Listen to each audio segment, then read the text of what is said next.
Hello everyone, welcome to XZIA IAS Academy. মই আজি আপোনালোকৰ ওচৰলৈ লৈ আহিছো এটা নতুন টপিক যিয়ে আপোনাৰ APSC আৰু UPSC দুইটা এক্সামতে সহায় কৰিব।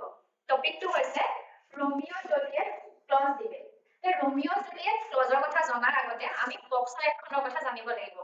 আমি সদ্যহতে দেখা পাওঁ যে পক্সো এক্টৰ কথা নিউজত থাকে। আপোনালোকো চাগে ফেমিলিয়াৰ হয়, তথাপিতো মই এবাৰ কৈ দিছো। পক্সো এক্টৰ ফুল নেমটো হৈছে protection of children from sexual offences, যিখন 2012 ত বনা হৈছে। আৰু এই এক্ট মানে আমাৰ যিমানখিনি 18 ইয়াৰ্ছৰ তলৰ মাইনৰ আছে তেওঁলোকক সেক্সুৱেল অফেন্সৰ পৰা প্ৰটেক্ট কৰে। যদি আপুনি এডাল্ট হয় মানে 18 ইয়াৰ্ছতকৈ ওপৰত হয় আৰু আপুনি 18 ইয়াৰ্ছৰ তলৰ কোনোবা মাইনৰৰ লগত ৰিগাৰ্ডলেছ অফ জেন্ডাৰ তেওঁলোকৰ লগত যদি সেক্সুৱেল এক্টিভিটি কৰে, লিপ্ত হয় সেক্সুৱেল এক্টিভিটিত, তেনেহলে এই এক্টখনে আপোনাক ক্ৰিমিনেল হিচাপে ঘোষণা কৰিব, সেইটো ৰেপ হিচাপে ঘোষণা কৰিব।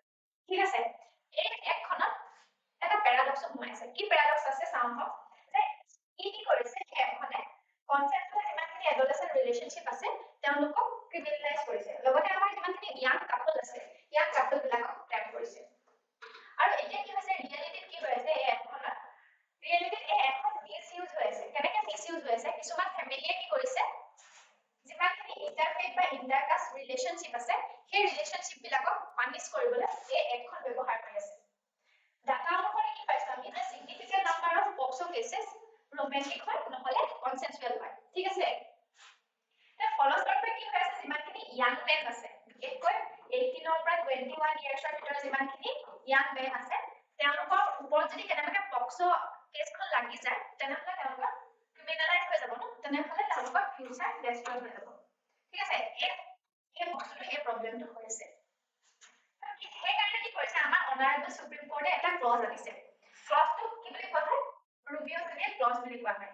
এই ৰোমিও জুলিয়েটৰ ক্লজৰ মানে কি কৰিছে যিমানখিনি ক্লোজ ইন ৰিলেশনশ্বিপ আছে, কনসেনচুৱেল ক্লোজ ইন ৰিলেশনশ্বিপ আছে তেওঁলোকক কি কৰিছে এটা ডিসক্ৰিপশন দিয়া আছে। ক্লোজ ইন ৰিলেশনশ্বিপ মানে ধৰক ল'ৰাটো যদি 18 হয় ছোৱালীজনী যদি 17 হয় তেনেকুৱা ক্লোজ ইন ৰিলেশনশ্বিপ বিলাকক ডিসক্ৰিপশন দিয়া আছে, তেওঁলোকক সেই অফেন্সটোৰ পৰা এক্সেম্প্ট কৰা হৈছে। ঠিক আছে, এই গ'লটো কিহৰ কাৰণে আনিছে এই ক্লজটো, কি হৈ আছে এই যে মিসইউজটো যে হৈ আছে সেইটো নোহোৱা কৰিবৰ কাৰণে। আৰু কি কৰিছে সুপ্ৰিম কোৰ্টে এডোলেসেন্ট যিমানখিনি ৰোমান্স আছে সেই এডোলেসেন্ট ৰোমান্সক প্ৰটেক্ট কৰিছে আৰু লগতে যিমানখিনি প্ৰিডেটৰি এবিউজ হৈ আছে তেওঁলোকক যাতে ষ্ট্ৰিক্টলি পানিশ কৰিব পাৰি সেই ব্যৱস্থাটো কৰিছে। তো এই ক্লজটো আনিছে হয়, ইয়াৰ কাৰণে বহুত চেলেঞ্জো আছে। কি চেলেঞ্জ আছে এবাৰ চাওঁ। চেলেঞ্জেছ কি আছে, আমাৰ যিখিনি মাইনৰৰ কনসেন্টিং মাইনৰ যিটো কনসেপ্ট আছে সেইটো ভালকে ডিফাইন কৰা হোৱা নাই। মাইনৰৰ কনসেপ্ট মানে কি সেইটো আমি ভালকে গম নাপাওঁ, ভালকে ডিফাইন কৰা হয়। লগতে এটা গ্ৰুমিং লুপ হল দেখিবলৈ পোৱা গৈছে আৰু লগতে সোসাইটিৰ ৰেজিস্ট্যান্স আছে। এতিয়াও সোসাইটিয়ে কি কৰে আমাৰ যিমানখিনি এডোলেসেন্ট ৰোমান্স আছে সেইখিনি একসেপ্ট কৰিব পৰা হোৱা নাই, বিশেষকৈ যদি ইন্টাৰফেথ বা ইন্টাৰকাষ্ট ৰিলেশনশ্বিপ হয় তেতিয়াতো আৰু বুলি কৰে। এতিয়া আমি চাওঁ হওক যে মাল্টি ডাইমেনশনেল ৱেত যদি আমি চাবলৈ যাওঁ তেতিয়া আমি কি কৰিম সোসাইটিৰ ফালৰ পৰা চাওঁ, যদি সোসাইটিৰ ফালৰ পৰা চাওঁ তেতিয়া ট্ৰেডিশন ভাৰ্চেছ মডাৰ্নিটি কনসেপ্টটো আহিছে। আমাৰ এতিয়া যিটো যুগ আহি আছে সেইটো ডিজিটেল ইৰা হয়, এতিয়া ডিজিটেলি এক্সপ'জ হৈ আছে আমাৰ ল'ৰা ছোৱালীখিনি, লগতে কি হৈ আছে আৰবানাইজেশ্যনো হৈ আছে। সেইকাৰণে বহুত ল'ৰা ছোৱালী এডোলেসেন্ট ৰোমান্সত লিপ্ত হোৱা দেখা যায়, ইয়াং কাপল বহুত থাকে।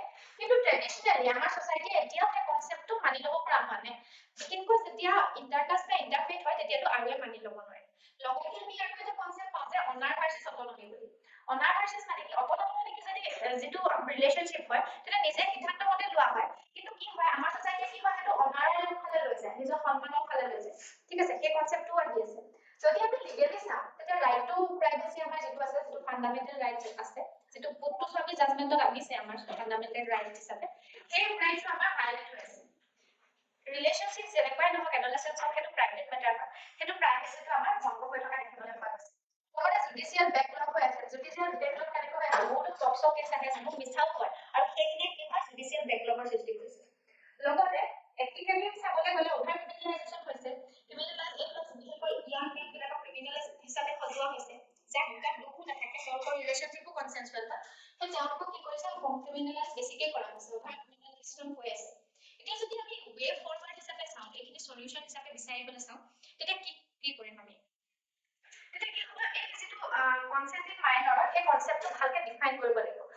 লগতে আমাৰ সোসাইটিত এৱাৰনেস ক্ৰিয়েট কৰিব লাগিব এডোলেসেন্স ৰোমান্স লৈ আমাৰ ইয়াং কাপল বিলাকক লৈ এৱাৰনেস এটা যদি আমি ক্ৰিয়েট কৰো সেইটো তেতিয়া সেইটোৱে সহায় কৰিব লগতে কি কৰিব লাগিব আমাৰ যিমানখিনি ইয়াং কাপল আছে তেওঁলোকৰ মাজত সেক্সুৱেল এডুকেশ্যনৰ এটা এৱাৰনেস ক্ৰিয়েট কৰিব লাগিব এতিয়া চাওঁ যে আমাৰ এই টপিকটো আমাৰ কোনখন পেপাৰৰ লগত আমি লিংক কৰিব পাৰিম জিএছ পেপাৰ 1 মতে 1 যিটো সোসাইটি আছে তাত ফেমিলি কাষ্ট সোশ্যাল এমপাৱাৰমেন্টৰ এইটো টপিক সেইফালৰ পৰা ইম্পৰ্টেন্ট হ'ব জিএছ পেপাৰ 2 টো ইম্পৰ্টেন্ট হ'ব কাৰণ পলিটিক অফ এনভাইৰনমেন্টছত ইম্পৰ্টেন্ট হ'ব এখিনি কেছটো কথা আপোনালোকে লিখিব পাৰিব তাৰ লগতে জিএছ পেপাৰ 4 এথিক্সৰ ফালৰ পৰা ইম্পৰ্টেন্ট হ'ব কাৰণ তাত ল ভাৰ্চেছ কনচিয়াছনেছ হিউমেন ভ্যালুজ এইবিলাক কনসেপ্ট আহি গৈছে এই ৰমিঅ জুলিয়েট ক্লজ লগতে এছে যদি আছে আপোনালোকৰ জেন্ডাৰ জাস্টিস ল এণ্ড সোসাইটিৰ ওপৰত তেতিয়া আপোনালোকে এই ৰমিঅ জুলিয়েট ক্লজৰ বক্সৰ উত্তৰ এইবিলাকৰ উদাহৰণ দিব পাৰিব ঠিক আছে আজিলৈ